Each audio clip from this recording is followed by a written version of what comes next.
That was a pretty quick map number one, I think, is probably the better way to put that. That was fairly rapid, but Apeks are just unstoppable. A train that just doesn't want to pull into the station, because, and for Hookah as well, you look over towards them and think, now we move in towards map number two, how does this side turn it around on Pearl? It's a map in which Apeks, we know, look really, really good on. And for Hookahs, they took a gamble, they took a risk into map number one, and I think it's safe to say, Twiggy, it didn't pay off. Yeah, you know when you get in bed and sometimes you just you're like, and then you back up. Yeah. And it's suddenly 2 hours later. It feels like that has happened to me, you know? We started Ascent. Yeah. And then we left Ascent. Pretty quickly. Pretty quickly. Close my eyes for a second and there it is, gone. The problem with picking Ascent against Apeks, which is Apex's probably favorite map, is that you open the door for Apeks to pick their second second favorite map, and suddenly things aren't looking so great for you in terms of a whole series. Usually you get into a series, you do your map pick, hopefully you win that one, you go into their map pick. Yeah, no, there was no your map pick in this case. It's not only are you coming up against the most capable team in the league right now, as far as we can see, and I don't think that's a contentious opinion whatsoever, but you're going straight into their territory, and you're going up against them 1v1 with no, you know, it didn't seem like Hookah's, we didn't really get to see any kind of strat kind of thing going on, but it didn't seem like there was anything special happening. If you're just going to run into Apeks with the same comp they are, with the same maps that they like to play, that is called running into a brick wall head first. And it does not work out, you just get a concussion, and now you're at the bottom of the leaderboard, 3-0 in terms of series, and your playoffs chances are dwindling. Yeah, already, right? And this is, I guess, kind of the brutal thing, in a way, about Polaris, right? You know, you get a rough start and you can't, you know, turn it back around, and hey, jobs are good. And that's the thing as well about how at times we see, well, we've kind of had these conversations about how the talent's getting better in towards Polaris, and we're seeing, you know, teams come through, and of course, you know, you like your Apexes, or we expect this side to be up there with some of the best, but even across the board as well, Focus coming through, HS Deer as well, all of these guys, you know, Bonk, all in contention for playoff spots. And for this side who finished third overall last season, the chance of them making playoffs now, especially being a map down to Apeks, already getting to a point where we maybe have to say that maybe actually it's a case of, can Hookahs avoid relegation more than can Hookahs make promotion? It's a horrible scenario for them to be in. We now look towards Pearl. It's our map number 2. It's Apex's pick. And if 13-1 was Hookahs' pick, I don't even want to ask what it's going to be like in towards Pearl. There's a real world in which this entire series and this day is done before 9 p.m. UK time, 10 p.m. EU. So it's an incredible story and scenario to build up, and it's not even really out there to throw those sort of situations into the void, right? So it's quite spicy. Let's take a look at Agents, though, Matt. Run me through what you're thinking. All right. Okay. Okay. Something a little bit different. Just a little bit. We've got a Phoenix on the side of Hookahs, a Phoenix on the side of Apeks. The main difference here being Sentinels. Okay, yes. We've got obviously, you know, Cypher is coming back into meta now. That's not surprising whatsoever, but we've got a Killjoy on the other side. That's going to open up to some different playstyles. Okay, I'm interested now. You've got my attention. Okay, Radsky seems to be a little more, definitely seems to have been avoiding Cypher, I think, in my eyes. Yeah. So, okay, at least now we have a difference between the two teams in terms of match composition, in terms of what's going on. Maybe something will happen now. I really, really highly doubt it, but there may be a world in which the Killjoy makes the difference. I'm actually interested to see as well for Kaiko how this Phoenix allows him to be as aggro as he was in towards map number 1, because that was the thing that made it so scary and so unpredictable, which is the case. The odd time that he wouldn't push, you can see Hookah's really sort of nervous, sitting back, expecting him to sort of be in their face. So, hey, it does make me question about how these Phoenixes are going to work as we head on towards beautiful Pearl. A stunning, stunning map to get to see how things will pan out. I'm interested. Can Hookahs, you know, a pistol round would be lovely, just to kickstart a bit of momentum.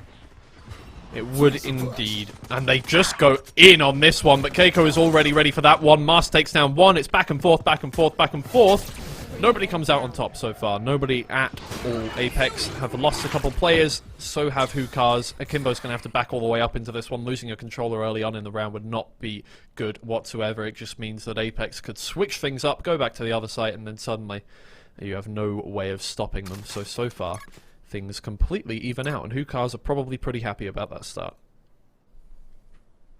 Well, now 3-on-3. A little bit quieter in the server as well. Apeks took an early engagement, tried to buy a little bit of space, bit of time too.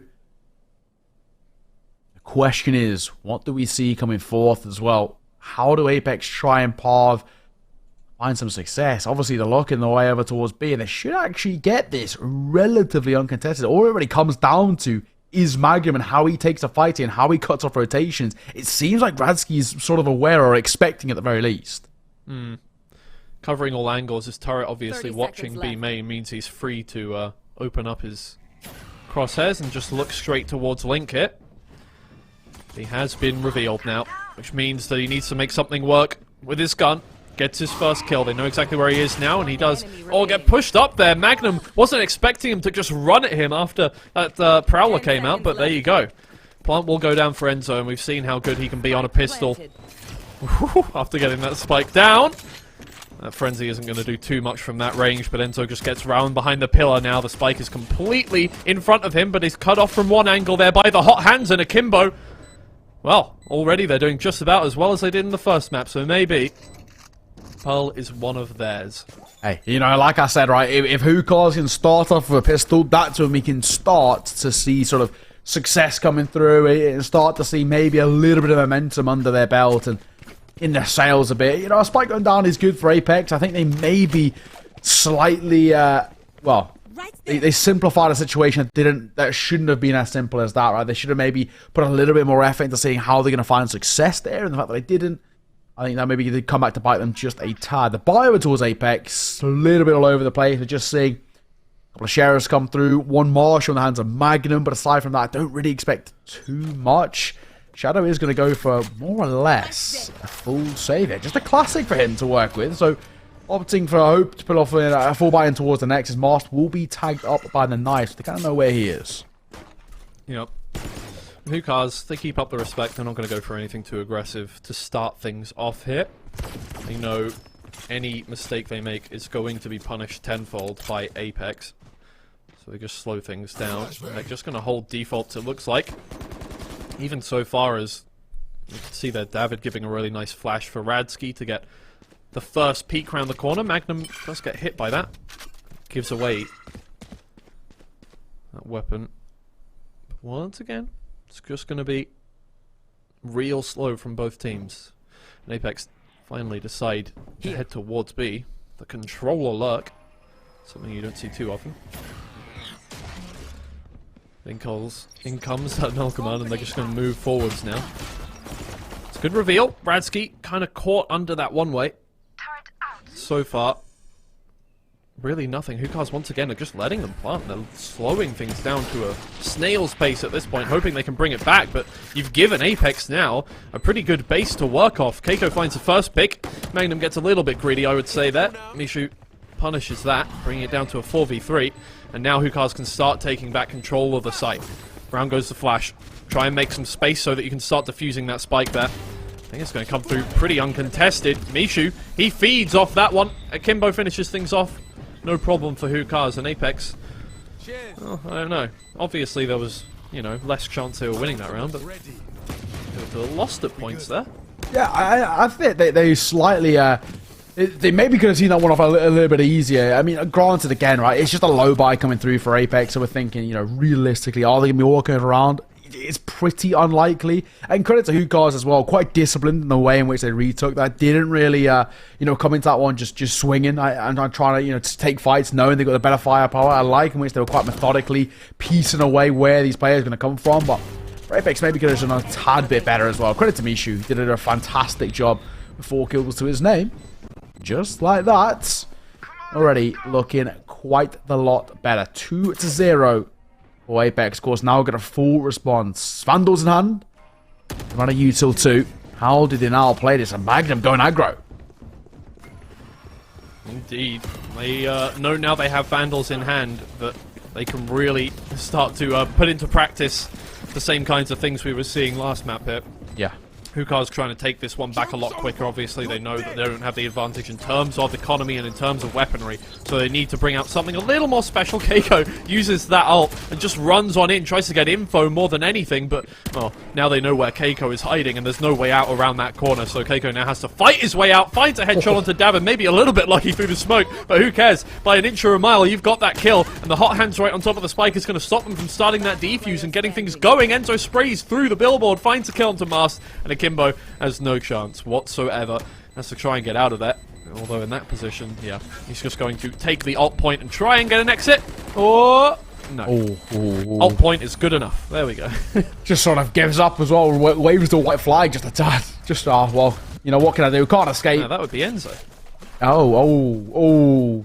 I want to say too soon, but it's just not. But what do you mean too soon? What, too soon by 1600 years? Yeah, the French Revolution. Who can say? But you know, it feels it feels in poor taste. It feels in poor taste. But what can I say? Apeks first on the board. Sometimes you got to get the low blow in early, and then you know. Exactly, and then I need to balance the scales. I already said I had a crush on the man. Come on. Exactly. Got to bring him down a peg. Can't let him get too confident. I like it. Just keep him in his place, Twiggy. Love to hear it. 2-1. Scoreline, Apeks first on the board for them. This time, though, Ukar's going aggro.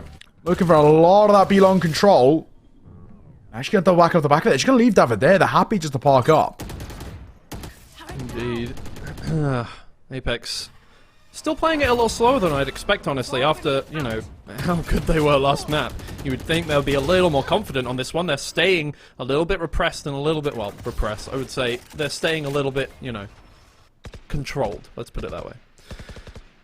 Instead, it is Hookahs that are making the bold plays, like David pushing up B main. Magnum, though, is ready for the lurker. Oh, well, he is lurking, and he's ready for players to come round from all different angles. You're going to be playing that Cypher. Really, that's the one thing I think Cypher has a lot over Killjoy, is that with Killjoy, you're not really using your utility to take out flankers. You are more using... You know, Cypher lends the utility towards playing as a lurk. But, yeah, Apeks now have all that open space on B main, and they can just walk on in. 30 seconds left. Oh, it looks like, once again, back over towards a tried and tested B site, which has found them a first round of success, and looking like it's going to be a second. How do Hookahs play this? With the spike going down on the post part being set up, it may even be a world in which they're just tempting to call for an early save call, and they are. Yeah, they get out of dodge. They want nothing to do with this. It has been, once again, not exactly a dream start for Hookahs now, since they can't really compete in the full buys. Yes, they get the pistol and the full buy after that against the eco of Apeks, but when it comes to full buys, it's just been one-way traffic. And unfortunately as well, we got a chance to speak to him prior to the game starting, David, right? And he said he was, you know, pretty confident, and he sort of had faith in himself and the boys, but for David, it's been a rough game. He had 23 ACS for the entirety of map number 1. I mean, I don't mean to beat a man while he's down, but that is a brutal display. And I think for him, you know, confidence is probably at a bit of an all-time low. Yeah, I mean, look, you have to come into a game like this thinking we can win this. Mm-hmm. You know, we first off, we need to. We're right at the bottom of the leaderboard right now. We need to be winning these games, and we can. And yeah, Apeks aren't infallible. We've seen them lose rounds. We've seen them, especially maybe not in this series so much, but in other series, we've seen them lose rounds. We've seen them make mistakes. Hookahs have just got a bad end of the stick right now, because Apeks just really haven't looked like they're even planning on making a single mistake this whole series. They made one mistake last map in that they got a little too aggressive on round 4. This time, I wouldn't say they've made a mistake so much as Hookahs have really come in really well and got good trades this time. But even still, okay, there's a mistake. Okay, Keiko, thank you very much. You just gotta. It seems like everybody on either team, they can hear me, and they just. Why? You know, you could make me look smart for once, but nah, who cares? All right, it's all good. But Apeks, they don't seem discouraged by losing their duelists. Are going to move in towards B this time. Oh my god, Radsky right there. Oh, that's a great camera! Oh, Radsky is forced to run away. At least Magnum doesn't get the kill on that, but still. Magnum spraying around the corner, can't find the kill. Radsky has the better weapon for run and gun, and he'll just take out Magnum and Enzo for free. Apeks, please, come on, I was saying you weren't making mistakes. Flash being set up though. This could be good in the post plant. In comes the pop. Transferring off the back of it, but will get caught as well. Tap on the defuse, now a hold as well. Oh no, off it as well. Mystic will find one more. This is starting to fall apart. Can they get to halfway? They don't know. They don't know it got halved. Okay, well now they know, but still, they didn't realise that there was a play around the corner. Akimbo gets taken out. It's not going to happen. It was so close for Hookahs. Oh, if that smoke had lasted for a second longer, that half could have been a full defuse. Oh, they didn't hear the sound cue for that second defuse start because they weren't firing at them. It looked great, didn't it? It really did look like that would have been fine. Halfway ticked, and we're thinking, of course, the defuse going to come off, pros don't fake and all the good stuff. And with, I mean, half a second on the clock as well. a defuse gets denied. You really thought that Hookahs had a way back in as well. They had control of the site. Everything was looking good in terms of that retake with the utility they had to work with. Unfortunately, just not to be.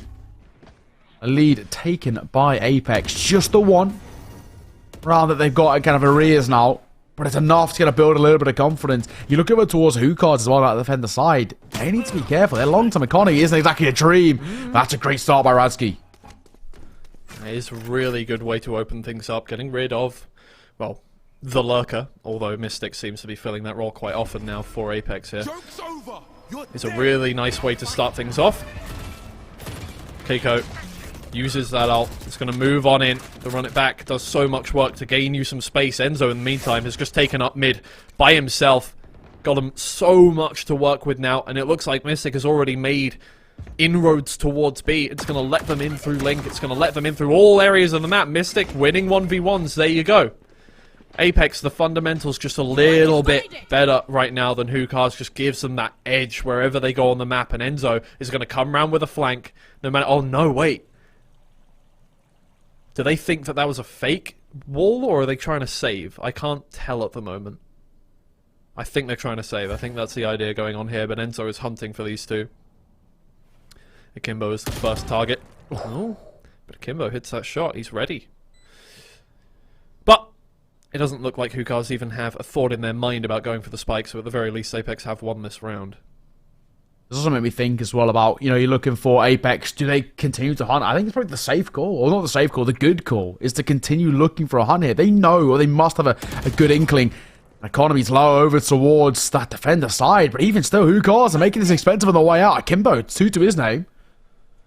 Will they get any more? The hunt still continues to have a little look in. Slowly, but surely, rotating their way through. Mystic still just having a little peer around. I think that should be fine overall. So it won't make too much of a difference. He was hoping he could maybe drag one in. But no, won't be. Either way, 2-round lead built up. And what was a 2-round start for Hookahs immediately diminished to being, well, to be perfectly honest, pretty useless now. Where we stand, it has been a very good display. 4 on the trot, and Hookahs are going to call for a very quick timeout. And to be honest, once again, I don't really blame them. They're in a position where you kind of need them to be denying a lot of this pressure and sort of, as best they can, just trying to ice out Apeks by taking a little break. Yeah. Man, it's obviously been better for Hookahs. Not that doubled their rounds, mate. They've doubled the rounds of the last game. There's so many positives. Oh my god, they're amazing! What? These guys are going to win the league. It's better from them, but at the same time, Apeks, they've made a lot of mistakes so far. Well, let's call them unforced errors. I don't want to say mistakes because they haven't been critical, but yeah, Hookahs have capitalized at the very least, but they haven't really. I wouldn't say they've made that. They've like cut their own path through into this game. It's more been Apeks have kind of stepped off the gas a little bit. Hookahs have taken the opportunity to get involved, but unless they can keep doing that on rounds that Apeks are really pushing in and really doing well in and hitting their shots and everything like this and not over peaking and not going too far up and planting a spike and good put whatever. If they can do that on rounds where Apeks are really on their game, then yes, that's brilliant from them, but so far I'm not seeing any of that. So far it is just capitalizing off Apex's mistakes. And now Apeks come in for another round. If they can get this one, they really start the momentum. They have a lot of money in the bank. Hookahs do not. This could be really good for them. Oh, slow. That's why coming through as well. Just a little bit of a spray from Magnum. A little bit smarter than just to take a step away. I think that's probably how you should be playing that. Not overextending too much. Of course, against what is a little bit of a janky buy over towards Hookahs. Needs to be careful. There's a probability, potentially, of these gamble stacks coming through. There goes the ult online. In they come. Enzo throws his haunt over. Mask tries to get one in the other direction, but instead he gets pushed out of A for his troubles, back towards Link. And Keiko is already pushing over towards CT, and you can see that the Hookahs members, they're sitting back and they're waiting for him to come. That was a really good choice from them. That's what showing respect can really do for your gameplay, and they're just going to swarm in towards site now. They now have a Vandal to work with. Well, 3 Vandals, but they pick up one more. Mask gets his shot off. This is really good from Hookahs. This is actually them doing really well in this round and actually getting stuff going up here. Up comes that Cosmic Divide, and they can start defusing this one. Mas and Mishu able to find one more each. Mystic gets one trade, but that's it. Enzo is not going to be able to do any more off the back of that one. Hookahs have carved themselves around. It's exactly what I wanted to see. And that's actually the first time that we can, legitimately say that Hookahs find a round off their own volition. You look towards that first round, or the only round they found it towards the previous map, and I think, like we were saying, it kind of just felt like maybe Apeks were trolling a little bit. They were sort of, not taking it as seriously as they probably should have. That, though, was Hookahs doing what we expect and what we look towards Hookahs, right? Their ability to take fights, their ability to take space and use it in their advantage. That is the Hookahs that we know and love. The Hookahs for the last 2 seasons who have improved year on year. Finally, we get to have a little bit of confidence about them and praise, the Hookahs that we know. And maybe for those who are new around here, maybe you think they're a rough team, bottom of the league. They're not as good as people hyping them up to be. They have this ability to be great. Yeah. And maybe you could say that Keiko shouldn't have pushed that far up, but in the same breath, Hookahs waited for that. They were ready for that. That's counterplay. They knew that Keiko was going to get aggressive. They played against him for long enough now that they knew exactly what was going to happen. They waited for it and they capitalized off it. They punished it. That's not a mistake from Apeks as much as it was an even playing ground, and Hookahs with a smarter team in that situation. Now Keiko is back in the same position. He's getting thrown utility at, but Mystic has his back this time, and he's able to hit that shot. And Hookahs, once again, they're on the back foot. Keiko gets taken out this time, but round from the back, round from sewers, comes Magnum, able to put some pressure on the Mystic, gets his 3rd kill for it, and Mishu now has 3 players to deal with. Mystic gets a 4K, it's not happening. Apeks, once again, back on the gas. That's it around. Once again, I think for Apeks, they maybe sort of just cruised along, but they stepped up there massively. Mystic really individually just doing enough to make that a not very competitive round at all, when it maybe at one point, could have been. You look over towards Hookahs and you're thinking, of course, now once again, yes, they've got 1 round of the last, 6, is it? How are they able to find consecutive rounds of the board? It seems so few and far between for them. It wasn't a possibility towards map number 1. And while they started off well in towards the series, they need to find consecutive rounds on gun rounds. And that's where Apeks always seem to find this dominance. Yep. Well, Keiko back. Oh, sorry, has the run it back up at this point. Which is going to be a massive boon in opening up space and pushing in towards a site, getting info at the very least. You can see Hookahs playing really, really passive there towards Art, playing all the way back in Link. Almost in connector, in fact. There's good fundamentals. They're playing off each other's backs, so you just need to make sure nothing comes through from that B-Link. Obviously, they have that Killjoy utility up there, which Apeks has just run into. Now Apeks heads back towards Art, after having slowed down that Hookahs push there, Mishu! Call him Misu. That was terrible. I'm not giving you that one at all. Out comes the run it back from Keiko, and he manages to make it work. He gets his first pick.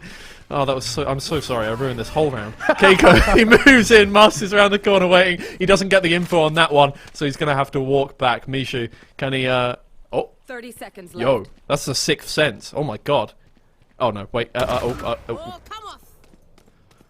Well, I think... I don't know what... I'm sorry. To be unfortunate if the way I put that. You're a through. And now, of course, it leaves Hookahs with 12 seconds. Can they do anything to make a difference here? I think it's probably safe to say no. Did they play exits? Are they even going to test the waters? I mean, there's definitely a possibility, but is it worth it? I don't think so. I think once again, probably the save call would be best, but they're being flanked now as well. Mystic will find one, a Kimbo will drop, and already this exit call is just being decimated, and Keiko is just so quick. Pass for 1. Can he make it 2? The answer's no. Shadow will see him off. Yeah. I mean, I think it says a lot. Yes, it was a 3v5. Okay, difficult position, but they did have KO ult. They also had their Fades ult at the time. Those were really good retake ults. And they just went, they didn't even think about it. There was no thought process into going for that. They were not going to try and take that back. They just sat on their haunches and waited for that one to be over. And Apeks still got all those kills. Now, Hookahs have all the ults that they need. But again, these are retake ults. All of these are retake ults. So they need to actually start making some bold decisions towards the end of rounds and not going, we're only 3 people, we can't retake this one. Yeah, well, Hookah's already started to look towards map number 1 and thinking this might follow in the same footsteps. What a shot! Radsky thought he had a slight corner to work with in terms of a peak. Well, there we go. Once again, Twiggy, that is that B-side cracked wide open. Spike will go down. Poke spawn to be set up. And there's just no way back in for Hookahs. And I think in a similar fashion, well, they haven't really overly invested here. I don't even think there's anything inherently wrong with just going for a slightly more passive view here, right? Just playing this on the slightly more passive side. Play for exits. See if they can make it a little bit expensive on the way out. But they're not going to win the round. Oh, you shouldn't have said that. They're not going to win the round. There is no caster curse strong enough to make this change the other way. I'm sorry. At Akimbo in a 1v3 with a sheriff in hand who okay, yeah, whatever. This time it's not going to happen. See? You're a prophet. You know what? Oh. Honestly, that was the boldest take I've ever seen in my life, and it paid. I don't know how you do it. I really don't. I don't know how I do it, yeah. I've just got this sixth sense when it comes to certain individual rounds and situations. This is the best analyst in Polaris. Yes, please. I'm telling you that much. I'm telling you that right now. 4-round lead. Apeks, they're cruising. And they're in cruise control right now. I mean, they haven't really stepped up into sixth gear just yet. And this is, I think, a question of this season of who in the regular season is actually going to force Apeks to really push to their limits, right? Yeah. Who is going to get these guys down to the wire, down to these high pressure situations, and force the likes of your Enzos to make these, these big calls that can make a difference? Because so far they are just so happy just to keep pugging out over towards B and get this for free. And once again, there's Yuto here, but there's no one really here. Just the, Radsky as the lone warrior. Yeah. As much as we can say, we would love to say they've only come up against easy teams so far. They came up against Focus and they wiped the floor with them as well. Yeah. Nothing has really been forced out of these guys. The only team I can see doing it, and this is through playstyle more than skill difference, is Bonk. Yes. That's going to happen in a couple weeks' time, but until then, Apeks look infallible so far. Keiko brings out, Mishu brings out his ult. Keiko is able to kill it, but Keiko is also taken down in his ult. David gets put on the floor. Still doing work though, suppressing the Apeks play. Yep, exact. Thank you for demonstrating that for me, Keiko. Can't use that. And now he's stuck a little bit here. 4v4 now. He needs to fight his way out of this one because his teammates aren't going to be there for him. Gets one kill. That's all that matters. Must takes down Enzo. Shadow and Mystic, they're the last two left, but Mystic is coming from a very nice angle. Oh, I was going to say good trigger control, but he just goes for it anyway. Manages to get the kill, gets a second onto Radsky. Akimbo drops down, gets that kill. There's no time left to get the spike defused. The Shadow will finish it off easily. Comfortable. Lovely stuff. I mean, well, not comfortable, but lovely work on the way out. Shadow is so confident in his own ability, and this is the thing that makes this side of Apeks so scary as well, on top of anything, is that every single player is self-sufficient, which you don't always see as well. Certain individuals and certain teams are self-sufficient. Your Lears of the world are someone who can really step up and do things of his own regard, but most other players require some support, some utility, some, team spacing, just to help them, survive. But every single player on an individual note towards Apeks can do things of their own regard and own volition and make it look so easy. So it's a scary prospect, but it's something which is so good to see, and why this side are regarded at the absolute upper level. David, can he open things up? Yes, he can. Lovely shot towards Magnum. Quick reactions. Brilliant start from David, the ex-duelist for the team. And Apeks not too phased by it. They're going to move in towards A site here. Enzo, in the meantime, as aggressive towards mid as always, takes down one player. Makes it a 4v4. Hookahs looking at each other, waiting to see who's going to make the first move. At this point, the Prowler finds one player in Flowers, and now they're both stuck in there. Mask gets taken down, and no move is able to be made. No trade on the side of Radsky. Oh, that's brilliant. No, Akimbo is ready and waiting for that one. They now know there's a player over here, and that's a good flash, and Keiko will get the kill. But, oh, that plant has been delayed, and that allows Radsky to get one more. Mishu comes from the other side, takes down Shadow. It's Enzo. The AGL left. He's spraying down, looking for this kill. He knows where Mishu is. He finds the first. He turns back around the corner. Has to reload. Haunt is good. Up goes the turret, but he manages to get the kill! Enzo with a 4K! That is your leader! Oh my god. We like to say it, lead from the front, and as an IGL as well, we already mentioned towards the last game, not really looked towards in terms of putting numbers on the board, but Enzo, that's a fantastic display. He was a little bit quiet before that as well. At this moment, really did Akimbo.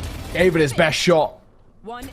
Unfortunately, not to be. What a half. And at one point, it was looking oh so even. Like maybe we were going to have a fair fight here. And Apeks thought otherwise. 9-3. And they're already on the road to having a lightning fast best of 3. This series might be done in just a matter of mere moments. I said there was a world in which we could be done by 9 p.m. And at this rate, it's looking like we're bang on time for that. Yeah. Man. Well, Hookah's won the pistol round to start things off this time on Pearl. Can they do it again? That is the question, because that is really going to... Look, when you look at a 9-3, yes, you can say, 9-3 curse, haha. It doesn't... I think we're all over the whole 9-3 curse thing. I think we've all got past that. You know, when you're at this, it is really a story of win the pistol round, and you do have a chance. Don't win the pistol round, and suddenly they're on double digits. What are those Okay.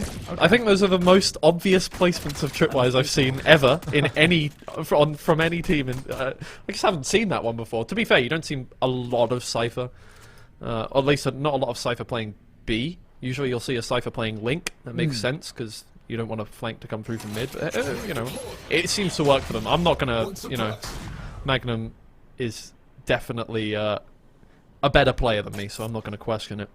Really? Oh, I don't know, mate. I think it's close. We could take, you know, maybe. It's not much, when I say better player, I mean like maybe he'd win 6 rounds out of 10. Come on. Yeah, it's debatable. I think I throw it like that. I mean, I don't know, better, you know. When he 1v1ing me, Magnum. Yeah, there's an argument to be had here. Oh, see? I reckon Twiggy's hitting them shots. Man. Oh, Mastransky and David all hitting theirs. What a start. Who cares? Spike will go down. And now I don't care how long you play for Fnatic. If you can't hit that kind of shot, then you're not beating me in a million. No, please don't kill me. Flawless round though. We've ruined that so much. How it should be. The Nao and Swiggy effect. 4th on the board for Hookahs. A pistol round again for Hookahs as well. Yeah. So they've got a bit of saving grace when it comes towards the pistols. Of course, Eddie was round number 14. It should be sort of expected exactly the same as we saw to start off this game, where they have a full buy to work with, and hey, they're absolutely chilling, right? We're going to see some decent kind of money on display, so to say, where we're going to see a full buy coming out and not so much of it towards Apeks. So we won't really see a true response until round 15. Not at all. This is a good look for them. Apeks, oh my god. Yep, there it is. The B main push. It's happened. A couple of players slowed down by the nano swarm there, but apart from that, I think Radsky got a little bit of info. I think that is slightly influencing the fact that the rest of his team is running towards A full speed. However, can Shadow catch them off guard? That's the question here. Radsky is going to be able to slow down these players. Oh my god, they're just chasing him. Oh, Magnum. Oh my god, no. Magnum. But okay, sure, go for it. David, trying to hold them off from A main at the same time. Shadow still has not made a move from CT whatsoever, just waiting. Maybe going for... I would have to guess waiting for his whole team to get in through the other side so that he can start to flank, because at this point Akimbo, obviously... Oh no, Akimbo's back straight up into... Oh no. Oh. Making it expensive, mate. This is getting brutal now. No, yeah, surely not. They're not going to try and go for the defuse, but at the same time... because they're all just stood on the spike. There's nowhere they can go. Oh my, no. Oh okay, God. Mystic. That's... Really? I respect it. I actually really respect it. Shadow, will he get one on the way out? He did. I mean, he died anyway. Yeah, I mean, he'll take it, right? Get a kill, slow him down, tank damage, just pads him down a little bit. Hey, I think for Apeks, they can actually be pretty happy with that. I mean, it's a full eco, essentially. They're not committing anything into it. And the fact that they've walked away with kind of a few kills under their belt, they'll be more than happy with that. For Hookahs, now is where things get, uncomfortable to say the least. What does Radsky invest in as well? They kind of want to stick around that 2k mark. Does he go in towards the likes of, maybe an SMG picking up a Spectre, for example, try and go something a little bit lighter, just to have money to work with him towards the next? Because this is, in big quotation marks, a bonus buy for them. So it's a rough position to be in, to say the least. He is actually going to fully invest. Just going to go for that Vandal half armor. Yeah. Got a decent amount of utility as well. And of course, I guess you can say also a decent amount of economy left in the bank as well. So not actually too bad overall. Unfortunately, you're on a tech pause. Indeed. I think here the thing is, Hookahs have got themselves into a position that they haven't really seen against Apeks so far. This is new territory at this point. Is how do you continue from here? They've done very well to get to this point where they're within 4 rounds now of Apeks in the mid-game. But Apeks are now on the full buy. And thankfully there is a technical pause. Hookahs can take a little bit to think about stuff and maybe formulate some kind of plan. I do think it's a good idea to invest a little bit into this round and make sure that you're not coming up against them and just giving them their 10th round at least. But they are saving. I mean, they are. They're staying above 2k. They're keeping their economy good, so they're playing the long con. I would have liked to see a little more investment to try and set Apeks on the, not just the back foot, but like try and keep them at bay until they get to level pegging here, because I mean, you gave Apeks an inch, they'll take a mile. That's my problem here. Yeah, I couldn't agree more. Thankfully, tech pause is only a brief one. The show is back on the road as well as all for Apeks. They're actually happy to take some aggro positions here. Kaiko wants to take first contact. Oh my! Oh, he has to flash out. Luckily, once again, he has one of his players behind him. He does get taken out in the end, but Magnum does get one for their troubles. 4v4 now, which does go in the favour of Hookahs since they're the ones saving economy. Every weapon that Apeks lose is a pretty bad sign for the rest of this game. We know that they can definitely make use of whatever weapons they have in their hands. Magnum trying to find a shot. Second guesses himself, doesn't quite land it. Enzo. Ooh, that was close. Enzo and Magnum get on the board. And it looks like they're going to... Okay. Oh, okay. Sure. All right, then. Yeah, that's sure. Cool. Oh, that's fine. That's cool. That's cool. No, we respect that. Unlucky Kimbo, mate. See you next round. Hookahs. Boy, he's a couple of conversations to be had over there, fellas, because things are looking uncomfortable, to say the least. Spike will be collected. What can Akimbo do, really? What can he actually do from this position? Have a look in. Lovely Guardian. Probably one of my favourites. Shadow doesn't care. He'll see him off. 10th collected, double digits for Apeks. And I think now, Twiggy, we can start making conversations about how we're on the road to victory here and maybe the last few rounds left in this game, because this has been a stellar display once again. Messy at times, but in the chaos, Apeks look actually their most comfortable, funnily enough. Not a Utah flying their way, and they're more than happy to make it work. And now at double digits as well, with a 5-round gap that they've built up and only 3 rounds they need for the all-elusive 13. It just feels done to me. Of course, full buyout for Hookahs, but again, you know, failed to convert this, and their economy is going to really struggle in towards these last few. Yeah. Got that nice full buy. They can make something happen. You can see, though, their strat is not going to be the same as... well, the same as what Apeks were doing on the attacking rounds, or the same as what they were doing to start off with, which is just attack. Mishu runs right into that trap wire. Keiko takes him out, brings out the run it back, finds the next head. Mast is down now to pop flash to keep him at bay, but keep in mind, you're not actually keeping Keiko at bay, you're just keeping his run it back away. He finds one more. He's already found 3 picks in this round, and he hasn't even lost a single piece of health, technically. Shadow takes down Radsky. Akimbo, as quick as they got into this round, they're on... I mean, they're on another save. Oh. The saying about said save. Other ideas, apparently for Mystic. Here's that lead just continuing to extend, continuing to look so one-sided. It's back-to-back for Apeks. Of course, once again, you look over towards Hookahs. I said that their money was going to be in a little bit of financial turmoil. Well, that is the case. I mean, what is the investment going to be? It's janky, but they have... managed to string something together. A Vandal in the hands of Mishu. He doesn't run it back online as well. Guardian for David. One more kill would net him. An ultimate online too. And a Bulldog, Spectre and Stinger alongside. It is a very uncomfortable space. And Mishu, I'd advise against that. I think he's been spotted. Will it make a difference though? Oh, David is able to find one with a clean shot on that Guardian. Mishu gets sent all the way back from his run it back in the end. Oh, they're coming in. There comes the null command. They're going to be sent all the way back towards site, but they don't care. They're not going all the way. Mystic tries to find one, doesn't manage to do it, maybe without util. Apeks are left, they're left unawares. Yeah, I think... something in their hands. Not Yeah. Not utility, though. One way I put it. I think actually, you know, when we look towards how Apeks played that, I think they actually just overextended. It was quite simple, right? They were just trying to take fights for realistically no reason. And it actually played into the hands of Hookahs. So at this point, I have nothing left to lose. And, you know, when sort of nothing left to lose, they're more than happy just to be super aggressive in your face and just trying anything to make work. And I think for Apeks, they played into the hands there, which is actually their own doing. They were sort of their own worst enemy in a way. They tried to rely so heavily on their mechanics and actually got out-dueled, out-aimed. So fair play. Who cares? Still showing there's a little bit of life between the eyes. They're not dead just yet. There's still quite the amount of decline to get back into this. Indeed. It is... Well, I said I wanted them to carve themselves out a few rounds instead of taking ones that Apeks gave them. That is definitely what they've done this map. But again, who cares? We heard David say it. You know, first map, we're not really ready, ever. Second map, we always bring the fight. This time, it's against Apeks, you cannot give them that. You cannot give them the first map for free and then expect, oh, we can try and take it back on the second map.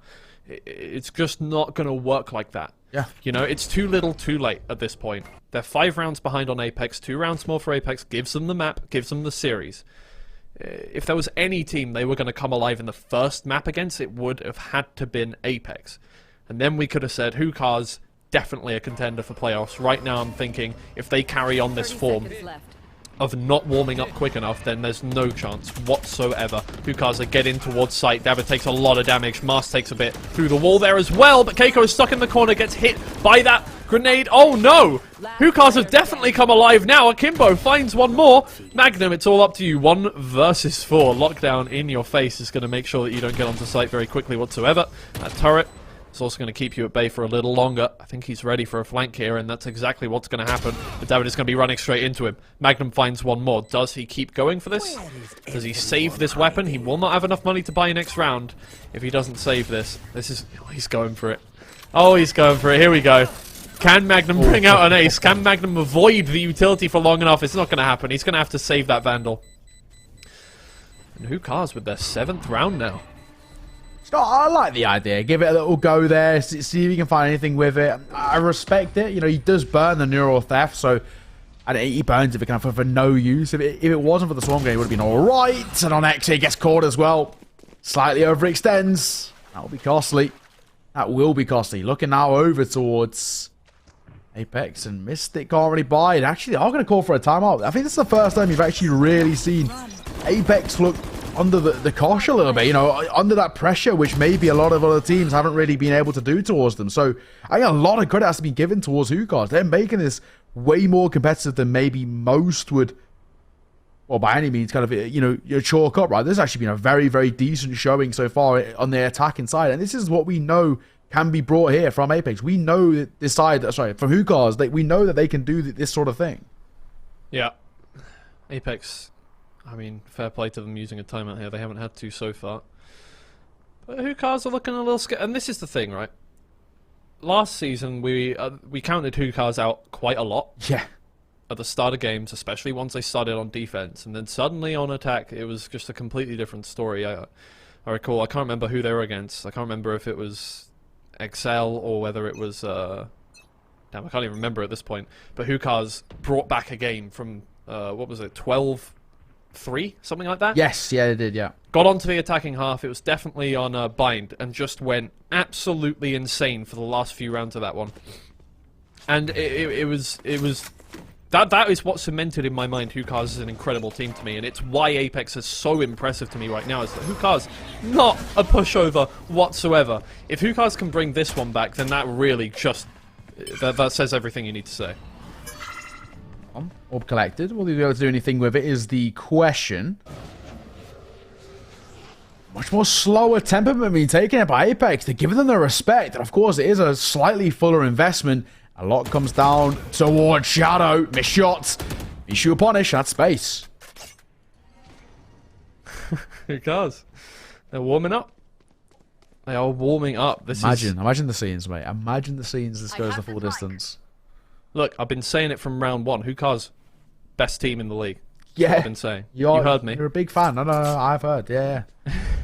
Didn't vote for them though in your predictions. So here's the thing is, as good as you might be. Oh, hello. Enzo has seen all of them. As good as you might be, Apeks, you can't count out Hukas ever. You just cannot. David, there we go. I don't know what happened, but they're back. This is the Hukas that I saw last year. This is the same Hukas that came 3rd in Polaris against a bunch of signed teams the unsigned superstars from Denmark. They're on their way back into this game. They brought it back to a 4-round deficit. All they need to do now, finish off this eco side of Apeks, and it looks like they're just going to do it flawlessly. Keiko manages to find one, but he's taken out. It's just Mystic left. Up against 4 players, and he has to defuse, he has to get all those kills. It's just not going to happen. Not in a million years. Doesn't even get the kill onto Mishu. Hukar's back up to a 3-round deficit. Looking to bring it back before Apeks get it to overtime. Yeah, one of those things, you know, if you could have made it expensive, that would have been nice, right? If you could have, you know, continued to find a couple of kills and exit, then we're thinking, okay, cool. You know, there's a lot to be kind of sort of taken away from it, but I mean, credit to them, right? Apeks are coming in with pretty minimal investments there, and the fact that they're able to even make that a bit of a contest on the way in, I can give them their credit. I can give them their flowers, but, you know, overall, only walking away with 1 kill. It doesn't really affect Hukars too much, and the confidence is still starting to brew over there as well. We're seeing a couple of them really start to find their confidence and find their ability to, you know, take engagements and win against some of the best, and there it is. Once again, Magnum will fall early doors. Careful now. I have no idea how these guys do it. Every time they surprise me. Every single time I see him play, I don't know what it is. Maybe it's that thought, you know, we lose this game, we've got almost no chance of getting back into the playoffs position. Maybe it is just that second wind here from Hukars, but they're not missing a shot anymore. Apeks have started to fall asleep. It's getting a bit late. I get that, it's 9 o'clock now. It's not bedtime yet, though. Hukar's still knocking at your door, and if you get to... I mean, the way the momentum is right now, if it goes to map 3, Hukars definitely have the upper hand. Now Apeks have to move all the way around. They've switched up the sides, but they still need to get through B main and get that spike defused, and Akimbo's waiting for them. Doesn't hit the shot this time. Mystic brings it back to a 4v3, but the time is ticking down, and it looks like they just don't want to go for it. And they're going to save for 1 more round, which brings Hukars almost up to double digits. Hukars. What a performance we're seeing from them on the way out, right? This is a side who a lot of people, myself included, kind of thought this was done already. Even when we were at a position of kind of 10 rounds for Apeks and thinking, hey, this one's probably going to be chalked up 10-5. A fairly decent gap being built up. Hukars on the road to recovery. I think we're starting to see some of the individuals as well over towards Apeks slightly slow down and slightly start to struggle a little bit. You know, you're looking towards like your Magnums, who's trying to take early engagements, but he's quite consistently falling quite flat behind. Shadow as well, who was so impactful in towards map number 1, and unfortunately in towards this map number 2 of Pearl has struggled to once again have that same sort of impact. Apeks, of course, full buy coming out, but a little bit less firepower to work with. Keiko looking to try and be the difference maker. It's going to have to be something pretty monumental now from Apeks. I can't believe I'm saying that, but Apeks do not have the upper hand anymore. They've got 3 ults. It's definitely doable to get them to 12 rounds. But Hukars have built up some good economy at this point. And it's looking like, as long as they keep going, the same pace they've been going for the last few rounds, they're definitely going to be able to turn this map around.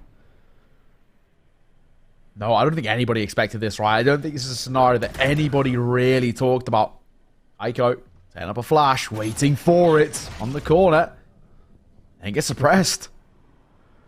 Hukars are playing this pretty much perfectly now. They're reading Apeks every step of the way, it looks like, from what I can tell. And they're just playing it slowly this time. They've been playing pretty aggressively the past few rounds. They've just given it a break now. They're just waiting for Apeks to make a move. They know that it's a full buy on that side. And up comes the run it back from Keiko. But he's not going to get any info with that one. Walks into mid, can't find anything. That means they must be going towards B at the very least. That's all he can call out to that team. But it's a whole team here of Hukars. They make their way in. Shadow is able to find one before they can get that spike down. But they will manage to get that spike down, and that's all that matters for the team. Akimbo finds the first pick and the second. And it looks like they are going to be bringing this one back to within 1 round. If they can just keep this up. Mishu comes around from behind. He sprays down Enzo. Mishu finds a second. Mask 1 more. Hukars are back in it. 10 rounds to 11 now. And they only lost 1 player there. Oh my god, Hukars. This has been a triumphant return from them. Everybody overlooked this side of the map number 1. I don't think anybody expected them to even get remotely close to double digits. And what a way to turn things around. Maybe they're just, you know, slow teams to wake up and get things started. But now that they're alive and kicking, my god, those gears are working in full motion. Akimbo, that double sumptuous. You look towards the likes of Apeks, and you're calling on the likes of, you know, your Enzos of the world. How does this guy try and rally the troops and, you know, make them competitive once again? You know, a few individuals really not stepping up in the way you'd hope. You know, Kaiko is probably one to probably bring up. Unfortunately for him, his impact has been quite limited. In towards Pearl, he's been trying desperately to be aggro, you know, to find a lot of these fights and to kind of come on top of these engagements, but he's finding so little success. Yeah, it's completely different. I wish I could say it looks like Apeks have fallen asleep at the wheel, but Hookahs have just turned into a completely different squad to what we saw in the first map for sure. My god. Mystic. There you go, Mystic. He's going to get himself a rifle. Takes off the head of Radsky. That's a pretty big pick as well. Apeks looking to try and stop Hookahs from even getting the spike down, because as soon as they get that spike down, it's almost their round. Mishu jumps into that smoke, finds the head of Magnum. And once again, the round goes back in their favor. Must pulled in and health ticking down. Keiko tries to get one. He will find one before being traded out, but still, that's not enough to win this round. They still need to get something done. Cosmic Divide goes up, cuts off the remaining players of Hookahs from that spike. Now they need to move in and try and get that one defused, but they need to take Mishu out before they can do that. Mishu now knows where they are. Mystic finds the pick. David with a pop flash. It's good. It finds two. Only one player left here for Apeks, and Mystic goes down. It's even Stevens. Hookahs have pulled off one of the best comebacks I've ever seen.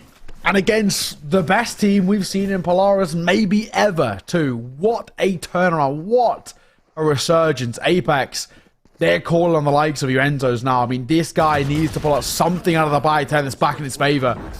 Hookahs are pulling off some triumphant return. Oh my god. I mean, a bit of a time for us to take a breather before we get into what could be the most anticipated final 2 rounds so far today. And we've had back-to-back overtimes. Hookahs have brought it back. At the very least, we are getting the full display and regulation. It's just a question now of who takes it. Do we go to OT once again for 3 out of 4 maps so far? A bit of a record, I think, on Polaris. Maybe our unfortune, in a way. What a banging game we've had here. Yeah, I thought it was all going to be over. I honestly did. Obscuring vision. From what we saw of Apeks making almost no mistakes that first map, this is completely different. It's not like they're making a massive amount of mistakes, but Hookahs not only capitalizing off all the mistakes they're making, but also giving themselves rounds. Some of the aim they have been hitting has been insane, and this is the Hookahs that we remember from last year. This is the Hookahs that came 3rd place, got that bronze medal in the playoffs. The Hookahs that surprised everyone. They're doing it once again. Apeks, out comes the Nightfall, and they're going to move in, try and retake this one, try and gain back some control, but Keiko walks straight in to David's spray. It doesn't matter if he's on Jed or KO. He seems to be getting frags left, right, and center now. His critics reeling. Magnum able to find one, gets that neural theft up, and this might be the first round they've had in quite a long time. Mars gets flashed, gets pushed. It's just a Kimbo left. His location's been revealed for the 2nd time, and now he has to push in. But there's the defuse, and there's Shadow, and Apeks wrest back a little bit of control. It's close, but they managed to get that one done. Yeah, it's close, right? I mean, you can talk all you want and say about Hookahs in terms of a comeback, but they have to now, you know, find this 6th gear and look towards their ability, and they're able to push this towards OT. Do they have it within them?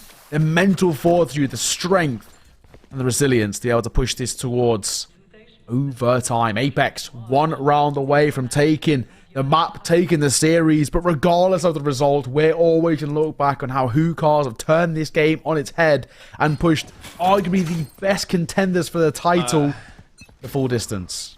Man, if Hookahs lose another 2nd game to 2 rounds, I'm going to be heartbroken. Agreed. This is a self-fulfilling prophecy at this point. David said it himself. We don't wake up at the first map. 2nd map, it's always a little too late. And Apeks are knocking at the door. Once again, it's match point. We know what they can do. We know they could probably close it out pretty easily if they really, really, really tried. But Hookahs have been really unbelievably good over the past, what, 6, 7 rounds now? Yeah. Out comes the lockdown, and they push their way over towards B. They don't want to make a mistake too early. This is a good choice, staying around the corner until the last couple seconds of the lockdown when you know those players have had to back all the way up. Keiko is going to be contesting Mishu here. Over towards B-Link, but so far, shots are not landing. Keiko, though, finally finds a pick over Mishu. It's been 6 rounds since he's managed to win one of those duels, and he gets a second for it as well. He's warmed back up. Apeks may have fell asleep at the wheel, but they're back in it now. Masked, Akimbo, they bring it back to a 3v3. It's not over yet.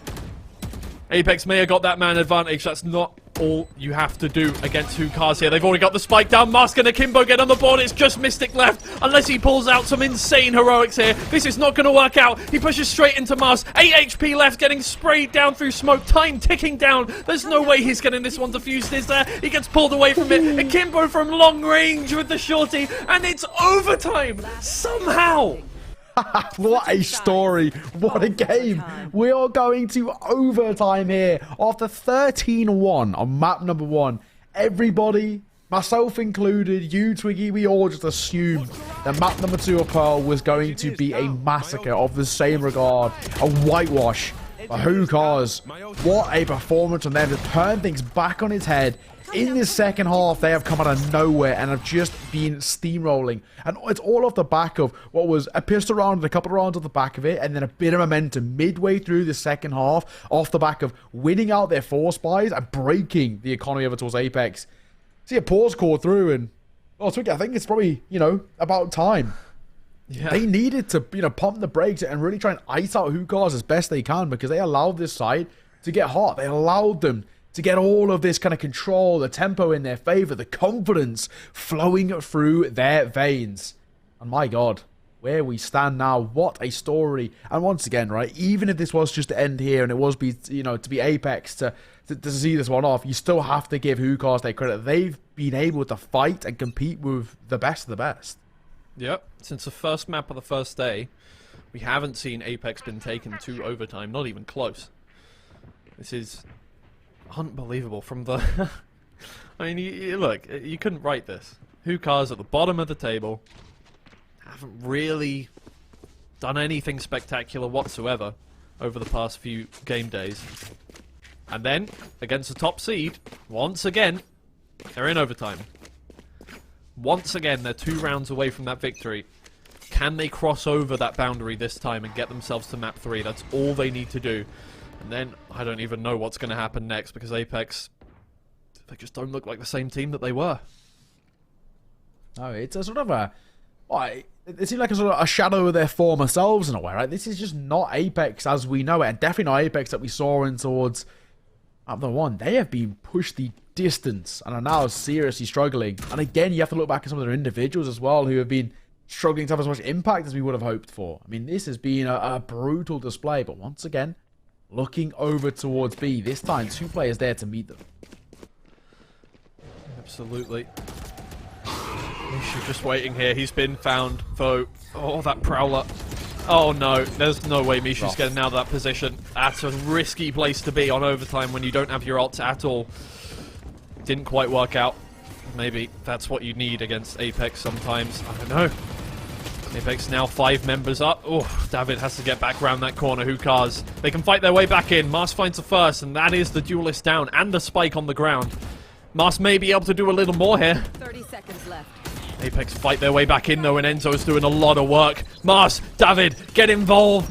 2v2. And Apeks, you may say they're the better players individually, but somehow, Hukars, I mean, they've been together for a long time, and it's showing right now. Can David finish it off? Oh, you saw a world in which David managed to hit that spray transfer, get that done. But Apeks, by the skin of their teeth, gain the advantage in overtime. Match, series point. Over towards Apeks. Now we're in a position where, once again, we call on Hukars and we say, can they find just another lease of life in this side? Can they find something out of the depths to keep this competitive and push us towards OT number 2? It would require so much, but we know they have the capabilities to do so. So I'm not going to count them out by any means. They have this ability, this innate ability as well, to be able to find success from nothing, as we've already seen in towards this map. My God. Hukars, I mean, what a story this has been already.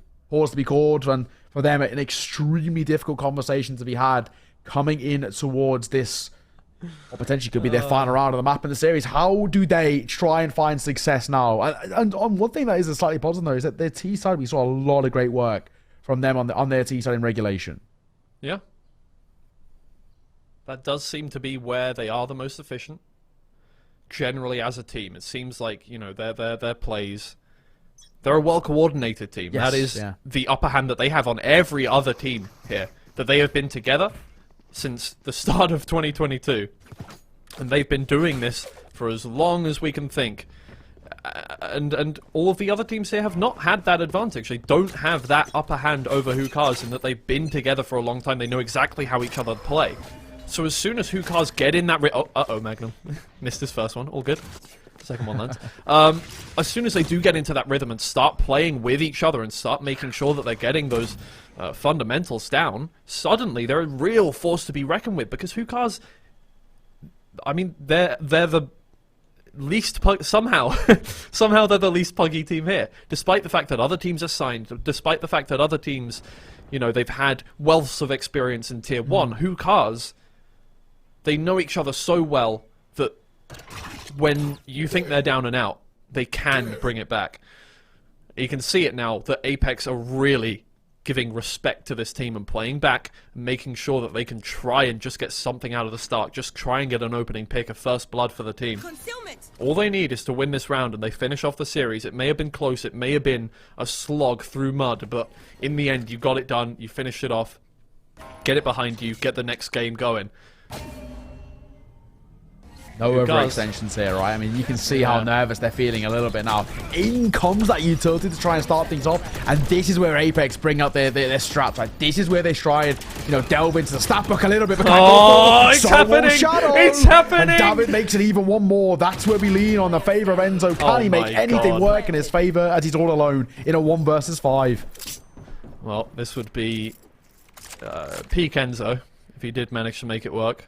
But he's got 5 players to get through. And the first one, not too bad whatsoever. David with a good pop flash. Enzo just walks straight on through it. He's not going to be slowed down by that. He knows his time is limited. He knows the players could have got over there into heaven. So he is slowing down his push hit. Oh, doesn't manage to avoid that knife. There's really no time to do this whatsoever. Hookah's playing fundamentally very well, sitting back and just waiting for him to make the first move. Enzo hits his shots. He hits his shots, but there's no time left to get this one defused. Mars finishes it off. Doesn't matter how good you are individually. It's Hookahs. And never count them out. My God, what a game, WT. Look. Go on. I'm not looking at chat right now, but if there is not 50,000 car emojis in there and just walls of text saying vroom vroom, let's go Hookahs, I would be incredibly disappointed. Same here. So will I. I've missed it. I have missed this Hookahs. You know, after I saw the first couple games from them, I was like, damn. What happened? This league is just too difficult for them now. Damn. I really loved seeing them stomp on people and, you know, make exciting games happen out of absolutely nowhere. Oh, they're back. Oh, they're back. Looking good as well. My God, this is the Hookahs we know and love. This is the Hookahs as well that, you know, when we had these conversations, we've done our bits of content, right? And we've talked about sides who we think can really step up. We look towards sides like Hookahs because we know their capabilities. We know their potential because we've seen it split 1, split 2, and they improved year on year as well in towards the previous 2 splits. And of course, finishing 3rd overall, we have to give Hookahs their respect. And now, thankfully, rightfully, they are earning it. It has been such a brilliant display to get even here. What more can they find is the question. Again, a very slow round. Apeks looking towards B site, but Radsky opens things up immediately. An aggressive peek there. That puts him at a disadvantage already, but at least it is not your duelist. Oh, notices that Nano Swarm a little bit too late. At least he can heal himself up and get that spike down in the end. His wall is down, but his spike is also down. Hookahs reconvene. And they're going to try and go for this one all together, but Mystic, you can see that flank over towards A. That might come up massive. Oh, God, he was getting a little close there. I thought maybe they might hear him. I don't think so. But he's going to need to make moves happen. Keiko, he has his ult up after that spike plant, and he can go in. He can try and get some damage done, but Must has his mates back there. He's blind. Keiko needs to do more than that. Mask gets in, gets a second one. Enzo finding shots, Magnum on it, but the defuse is coming through. Can Mystic spray him down? Magnum can. There's almost no. What is this? This is hectic. This is chaos. It's manic. How has that code gone in favor of Apeks? That looked done. It looked dead in the water. And from the claws of defeat, Apeks have once again found some success in what was just absolute carnage. Carnage. What a round, though. Again, you know, for me, I think we have to now talk about, you know, the negatives coming through. You know, Kaiko is really struggling to have an effect on this game and be as influential as he was. You know, I think individually, while his frags are looking okay, it's been a long game, and Kaiko is the one you look towards to make a difference. And, you know, where he's struggling, thankfully, and this is what we spoke about earlier, when he has a little bit of a struggle, when he's maybe not as impactful as, you know, he's still doing all right. I'm not saying he's playing bad by any means, but when he's struggling and not being as impactful as we'd hope, thankfully the others on Apeks, the experience shines through for them. Yeah, and the thing is, I think here for Keiko, I don't want to say he's a one-sided player, but Jet is his favorite. Yeah. And last time he played on Pearl, he was not the fragger for the team, really. He played on Phoenix once again. Phoenix makes sense on Pearl, but at the same time, he wasn't the one doing all the work for the team, as we've seen a lot of the time. Oh, but that's a good flash, and that's a good kill. Spike is planted, but Hookahs need to fend them off with everything they have. Out comes that KOL is going to start to move them in. Shadow just waiting for this one. It allows Hookahs to reposition themselves. And Mishu finds that pick onto Keiko once again, winning that duel. Winning that Phoenix duel. Now David and Keiko have... Oh, sorry, David and Mishu have a really nice little crossfire here, which they need, both being on very low HP. You're going to need to start defusing this one quickly here. Akimbo's waiting for it. Ooh. Oh, it's good from Mishu, but not quite good enough. Akimbo's going to move on through and get that kill, though. There's almost no time remaining. Mystic finds it first. Oh! We go again. Half defused. If he made that shot, it might have happened, but we do go again. We go again, ladies and gents. My God, 14 apiece. What a marathon we are getting here. It's the fight for 16 now as these two sides seem inseparable. And once again, I've got to say, in a postpartum scenario, Hookahs are showing some fantastic work. They really know how to make these competitive in these postpartum scenarios, despite whether they have the numbers advantage or not.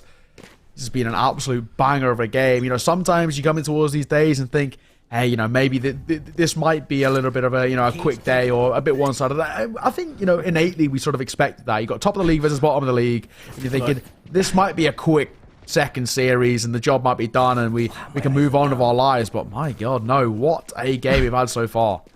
To be honest, I don't think we were at fault for thinking that after a 13-1 start from Apeks. But hey, yeah, you can really never count Hookahs out.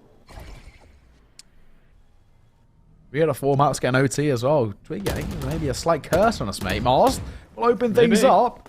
Enzo to fall. Now, of course, numbers go in favour of Hookahs and they just fall back. Yeah. It's a good choice. They're not getting too over the top with themselves. But Keiko, there he is. No, only one. Mishu doing more work on that. Phoenix with a 3k now. And Apeks, this time they're not going to win that attacking round, it doesn't look like. Mystic, no chance. This time Hookahs win the defense. And when Hookahs win the defense on an overtime... Switching sides. I want to see the stats on that. How many times when Hookahs win a defense on overtime do they finish it off there and then?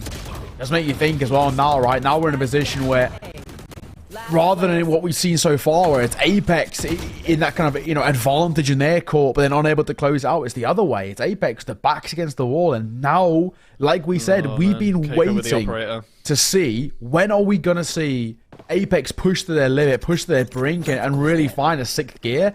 Now is where we have to see it. I'm not convinced. I haven't seen this dominant display yet from Apeks. It does slightly concern me. They look flustered. Hookahs, prime position to see this in towards a third and final decider. Something I don't think I ever would have said. No. Didn't look likely after the start they had to this season, but we did say... Hey, they had the same start to last season, by the way. Just, you know, side note, just to think about that one. There we go. And then apparently that was the most impressive call we've ever made. So there you go. Radsky, oh my God. I mean, you can see that they're confident now. You've got alert coming from the Sentinel here. Trying to pick some players off. And that Prowler might give a bit of false info, does not see him. Oh, man. The rest of the team sat towards middle, not wanting to make a move so far, but I don't think they should be overthinking this one. Hookahs, they're an attacking team. They are always effective here. All they need to do is hit those shots, and Radsky does just that. Now they can start to move in towards B, and only Enzo is lying in wait for them. The rest of the team has to run their way through B Link, and actually, there's not really a way out of that position. Magnum, though, he can fight his way out with bullets. He finds Mishu, and that is... Oh, Enzo, there you go. I was going to say, that was the most effective player for Hookahs so far. Enzo and Shadow, I don't know why. Why? Look. Hold on, we'll wait till the end of the round. Must still could do this. 3v1. 12 seconds remain. Spike picked up, but Keiko, he's picked up an operator. He finishes off. I can't, like, the thing is, right, everyone was just winning their attacking rounds, losing defense pretty handily, and then Hookahs wins the defense, and of course Apeks have to win the defense as well. Have to show of course them up. they do. You have to show them up. No, exactly. Exactly. What are we thinking? 2020? 25, 25? I think, how far are we going on this one? I think, you know, if we're not hitting the 30 mark, I'll be disappointed. Let's just make another map and a half towards it. I mean, you know, why not at this point, right? So far, though, so good. I think... Don't you all want more Valorant? Exactly. Especially from Polaris. Of course. The best region. Let's see more. 15-15, though. And ladies and gents, we go again. Hookahs on the defender side to try and deny this Apeks attack. Apeks, again, a fast B, it looks like, is going to be the idea here. Feeding those orbs to Keiko. He only needs 3 points, obviously. And getting the spike down is one of those. Getting an orb, that's another. They'll have a run it back very soon on. Radsky stuck in a corner, rock in a hard place quite literally. Keiko takes him out with relative ease and is going to move in towards CT now. He now has his run it back up. He's got 2 kills on the board. Mystic is waiting for these Hookahs players, but somehow David and Mishu, they get 3. Mishu finds 1 more. It's just Keiko left. He has his run it back. He's used it, but he's going to be teleporting back to that one with low. Oh, sorry. Yeah, no, you get all of it back now. I forgot how it worked. Ah, they changed that, didn't they? Oh, and he hits his headshot. Is he going to find 5 in this round? There's no way he finishes this off with an ace. David comes in towards a site. He doesn't find the shot. David takes another defensive round for Hookahs. Keiko has the first amazing round he's had since Ascent, and it's not enough. Oh, there it is. Oh, okay, all right. Mind game's being played here on the youngster as well. Come on now, boys. But Hookahs, again, really, really good from them. I mean, Keiko, credit where credit's due, right? He made that competitive when to be honest, it really shouldn't have been. But unfortunately, it wasn't good enough. David as well, who had 23 ACS in the entirety of map number 1. Stepping up online for a clutch there for 3k to his name. That is brilliant. That is how you kind of turn things around. Mental fortitude of the highest regard. And now, advantage once again in the court of Hookahs. They have been looking stellar. Yeah, that is one word for it. Apeks. I don't know. I don't know. There's no explaining Hookahs. No. Like, you can't do that. Oh my, what is going on? Keiko? Yeah, that's one way to do. No, you got the spike. Oh, okay, they're leaving. They're leaving the spike. I don't know. I feel like at least just holding that corner for a little bit would have been a better choice there, but hey, I'm not the Radiant, am I? So. Exactly. You're not, mate? I'll shut up. You were close. I'll explain. I'll talk about what's going on the screen and stop pretending I know better than the players. But Keiko and Mystic still here in A main, and actually, Mishu has made his way all the way around. Hey, Keiko had his turn in their spawn. Miku's having his... Miku? Hatsune? Mishu is having his turn in theirs, but will he check this one? No. That is unfortunate for Mishu. That's just dirty, isn't it? I mean, come on now. What a play from him. He just parks up. Hey, and it works, right? So no complaints at all. Yep. Brings it to a 3v4 after that last pick. Shadow down. Makes retaking a little bit more difficult, but Magnum tries to ease off the pressure just a little bit with one more pick.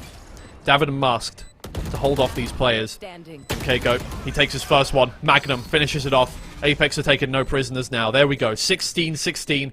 We go again! We go again, indeed. I mean, now we're in a position once again where we have to start thinking about who is going to be the one to break the deadlock. Who is going to push us the full distance? These two sides have been inseparable, and it's taken individuals to really step up and make a difference.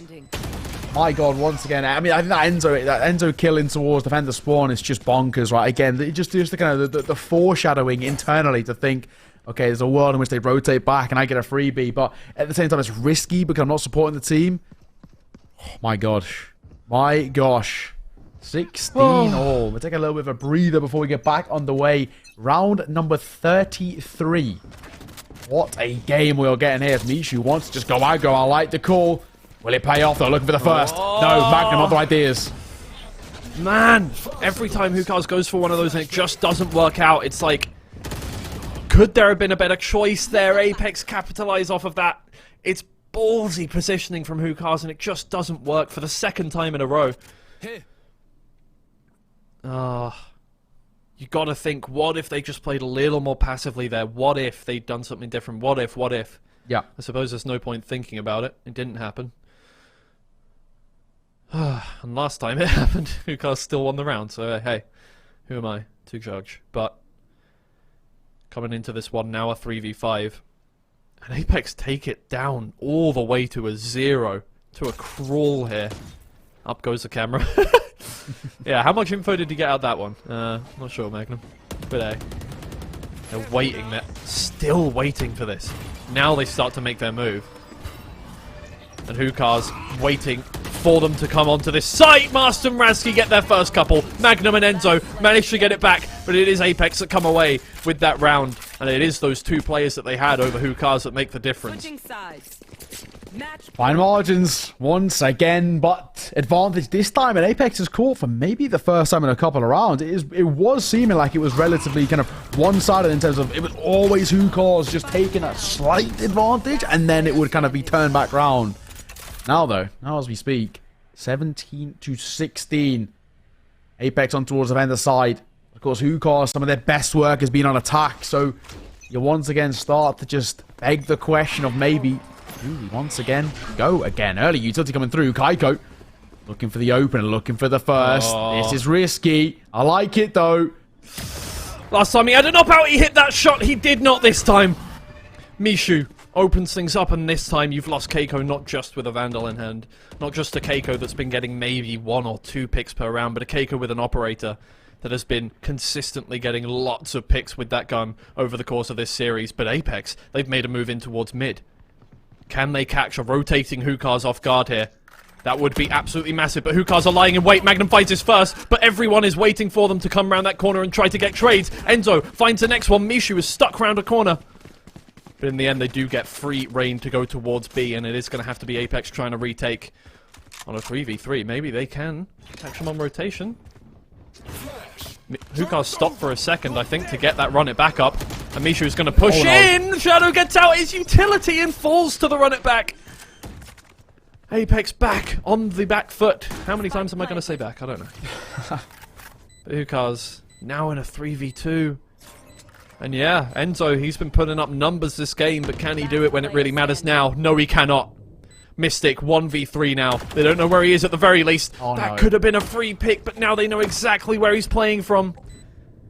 He's not going to be winning this round. There is absolutely no way now that all positions know exactly where he is. He allows Razki to get out of that corner as well.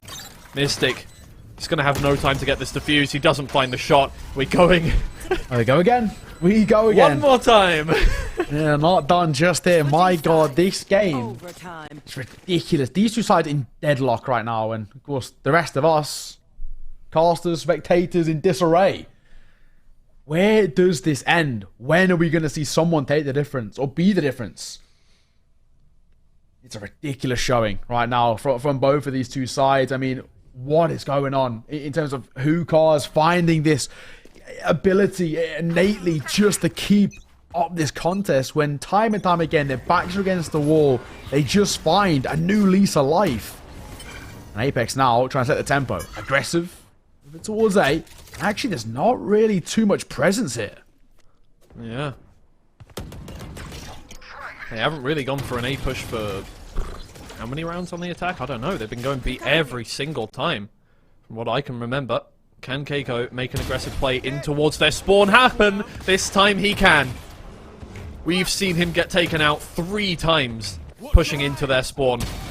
on A site, but this time he is not taking prisoners. He's found 3 already! Mishu lying in wait, he flashes, he gets the kill in the end. But Keiko's already done all the hard work. Down goes the spike for Enzo. Mishu fires a shot blindly into the default position. It does not land. Apeks back up, and they can start playing post plants here. The Sukars, they retake the site. They need to do more than that though. Mystic throwing up some smokes, throwing up some pulls there. On top of the spike, Mishu clears the wrong corner.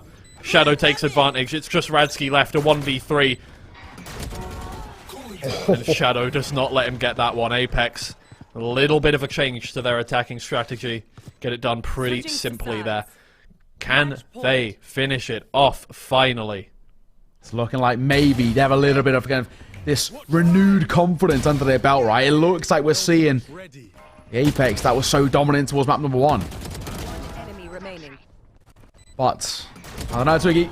I don't know how I'm feeling about it, because every time I've said something like this, Hookahs have found, once again, just another gear, another way to step up and make this competitive. And of course, on their attacking side, like I said, we've seen a lot of their best work there. 2 detected. That's good. Shadow, information to work with. The spike is looking like he wants to show its presence over towards A. Oh. Spread across the map now, Apeks once again. We see them make a lot of late commits here on the defense. Instead of trying to stack a site, Mystic takes out 1. Keiko able to find that. That was close. 1 hit there would have taken him out, but he gets to heal up just about. And he has given that numbers advantage to his team, but he has given away the A site in return. But no plant is coming down just yet. They're going to let David take some space here and try and clear connector before they move on in. So, you know, Apeks had to back up a little bit from that one. But is it a good idea to leave this one and try and go towards B if you're going to let Apeks take all that space back? You can see here, Master's thinking, waiting for his teammates to make calls, waiting for a flank to come through from David, but maybe Apeks are expecting this one. Shadow, it looks like he is. He saw him! He saw him! But David is still able to get that kill. Oh dear, that's so much value. How? How has he not reacted to that? Hey, that's where you see mental fatigue start to play in. Someone who doesn't feel that fatigue, Enzo. We'll find Radsky. Spike going down. Will make it. On the pop flash as well. Looking to go trying and make around the corner.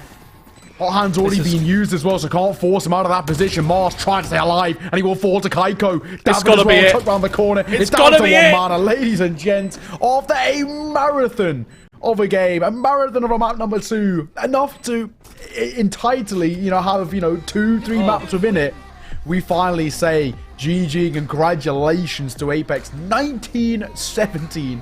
They take map number 2, and of course, and the series. But what a game. What a marathon it was. Credit and commiserations to Hookahs for keeping that as competitive as they did. But unfortunately, it's not good enough. While it was 19-17 and they pushed arguably the best team we've seen in a long while, the full distance, is still 0-3 now. Yeah, I think, look, I think we were justified in our criticism of Hookahs for that first map at the very least. But in the end, look, David said it himself. I said it, what, twice over that map? And once again, it is a map that is within 2 rounds for Hookahs, and it's just too little, too late. They keep this up one more time, they're not getting into playoffs. It's as simple as that. They need to change something. Their first maps are lackluster. And as much as this was incredible from them, this comeback, amazing. This whole map as a whole. Mishu went absolutely ham over who I consider the best duelist in the league. But still, it wasn't enough. You need to make something happen on your first map. Yeah. They picked into Apex's hands, gave them a 13-1. I'm sorry, they gave them a 13-1. Yeah. No, I mean, you don't go onto Apex's favorite map and try and take them on. They gifted them 1 map, and then it wasn't enough that second one. Yeah, in another world, right, with a slightly smarter veto, I think that could have been way more competitive, and maybe even the conversation around going towards a third map, because we know in terms of the mechanics, Hookahs can play at that level. Hookahs can be as competitive as Apeks and as good as Apeks in these conversations. So I think there's definitely a world in which, you know, we talk about it and we can say, you know, hindsight's 20/20 and all the good stuff, but I really think we have to look back at the bare bones of it, which was that veto. And that first choice really set them up for failure. I think there's definitely also a world to be made where I think Apeks got bailed out by individuals at times, and in overtime really actually had so many instances where they could have lost it out, and a couple of clutches really were their saving grace. But thankfully, in the end, the experience was able to see that one off, and it will be them taking a 2-0, and of course being 3-0 overall, which is, I mean, absolutely bonkers. Let's take a look at the scoreboard after that marathon. Kaiko, 35 kills with him, 307 ACS. He was very quiet in regulation for quite a while, but at overtime, really stepped up to the plate, and credit to him. But I think a lot of credit has to go towards Enzo. His calling was fantastic. Yeah, I think obviously Enzo, he always gets a shout out from us no matter what, because as the IGL, your job is so much more difficult no matter what you're doing. So there's all that respect for him whatsoever, even if he wasn't fragging out. But Keiko, I think the thing is, you can tell he's not as comfortable on Phoenix as he is on Jet, but he still gets the job done. There were rounds where he kept his team in that game, critical rounds where he kept his team in that game, and sometimes that's all it takes. Apeks just had the slight edge over Hookahs in that map somehow. It was incredible from both teams, though. You cannot take anything away from either of these. You know, none of these, like some of that ACS 141, but you don't see that in the server. That was maybe statistically not an amazing performance from some of those players, but just the ability to go that long and still be able to bring out rounds and still be able to bring out kills when it matters. There was literally no player on that server that didn't deserve a win there, but one team does have to win, and Hookahs just don't manage to take it over the line. Yeah, you really got to feel for Hookahs, right? Because, again, when people will look at a more blanket view of Polaris, they're just going to see bottom of the leaderboard, 0-3. Yeah. Oh, these guys are just getting decimated. But it's not the case. They've just taken arguably the best team in potentially all of this, the tier 2 in Europe, right? Yeah. Like, what was like quad quintuple OT or whatever it was in the end? I lost count because it was just an absolute marathon. So, people won't see the details and the individuals really stepping up. And also when you add to it as well with the change in slightly compositions, David no longer playing on the duelist for the most part, or Michu taking that role. So, all in all, I mean, it's been a fantastic display from Hookahs. But when it comes down to it, on what is the blanket view, which is essentially what matters most getting towards playoffs, it isn't good enough. And now potentially I think it's a case where we have to look towards Hookahs and say, hey, maybe this is now trying to vie for not getting dropped in towards relegation and trying to survive that drop, right? But who knows? Either way, ladies and gents, we do have an interview to bring you as we can kind of kickstart that one all in all. So first of all, I mean, congratulations. That was a marathon. I mean, talk me through the comparisons between map 1 and map 2, because we had a few, but I think for you guys, you plain sailed your way through map number 1. Easy stuff. Map number 2, though, yeah. Talk me through the comparisons there. Well, yeah, obviously we had a good start on map 1, but map 2, I felt like it was going our way as well. But then, like, I think maybe they kept bringing the fights towards us, and our reactions were a bit sloppy. I mean, like, I think there was a bit of nerves when they started making that comeback. So, like, our reactions were going all over the place. But I'm happy it happened now, this early in our tournament stage, or than later, so we can learn from this, and hopefully it doesn't happen again in that matter.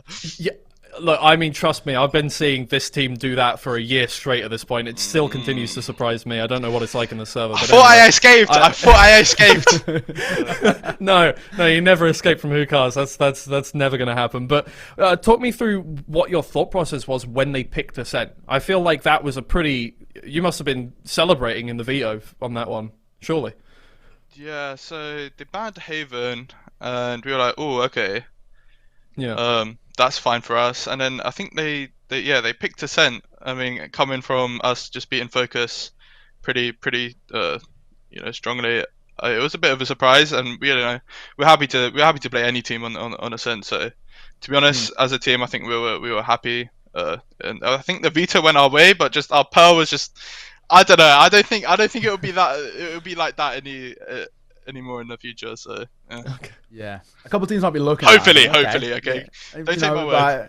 a couple of teams might look at that and be like, hey, maybe we can have a good crack at it. But we had this conversation with Hookahs coming into the game against you guys saying, you know, how did they prepare? But I want to ask the same thing to you. For a team like Hookahs, of course, who, you know, they're slightly, you can maybe make the argument they're slightly more puggy compared to you, where you're extremely strat heavy. How do you prepare for a side like that where they're so unpredictable? I think for us as well, you know, it's hard for us to kind of prepare against Hookahs because we never know what Hookahs we're going to get. How do you guys do it?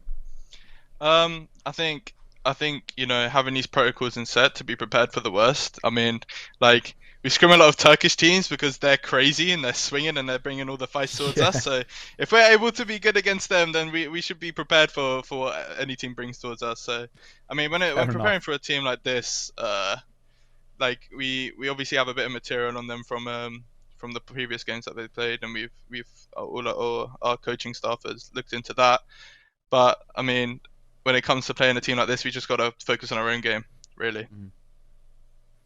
I mean, yeah, congrats on that win, because I don't know. I thought, you know, first map, I think we said, actually, during the thing, we were like, oh, if somebody VOD reviews this, they're not going to gain anything from this. It's just Apeks walking and pressing left mouse click. That second one, though, if you're coming up against Apeks, take a look at that one, because that's actually that is one of the most interesting VODs I've ever seen. We're changing comp now. We're going Chamber, we're going Yori. Yeah, have fun, guys. Oh, yeah, love that. Love that. Love to hear it. Well, mate, I think that more or less chalks it up, but thank you very much for joining. I mean, congratulations once again. I think you probably deserve a good rest now after a marathon of a game like that. So, cheers again for joining us. And can I just say one thing? This one was for Tombiz. This one was for Tombiz. There we go. Yeah. There we go. I hope you had fun watching that. I'm sure they did. Well, cheers. So thank you very much for joining us. Thank you. You love to see it. You really do. You really do. For Tom and Mitch, I think Tom will be watch party in this. Tom's watch party. I think he is. I'm not sure if Mitch has just joined him. I think he has joined a few. So good shout out there. Shout out to those guys. But hey, that is us done. All right. What a game. What a marathon of a game. These two sides inseparable for all of map 2, but then when you compare it to map 1, I was saying off the back of map 1, we might be done by 9 p.m. It's now 9:45 because that was just insane. We kind of got two and a half maps in the space of just one, because these two sides, they never wanted to give up. And I think Hookahs, you got to give credit, their mental resilience when their backs are against the wall so consistently.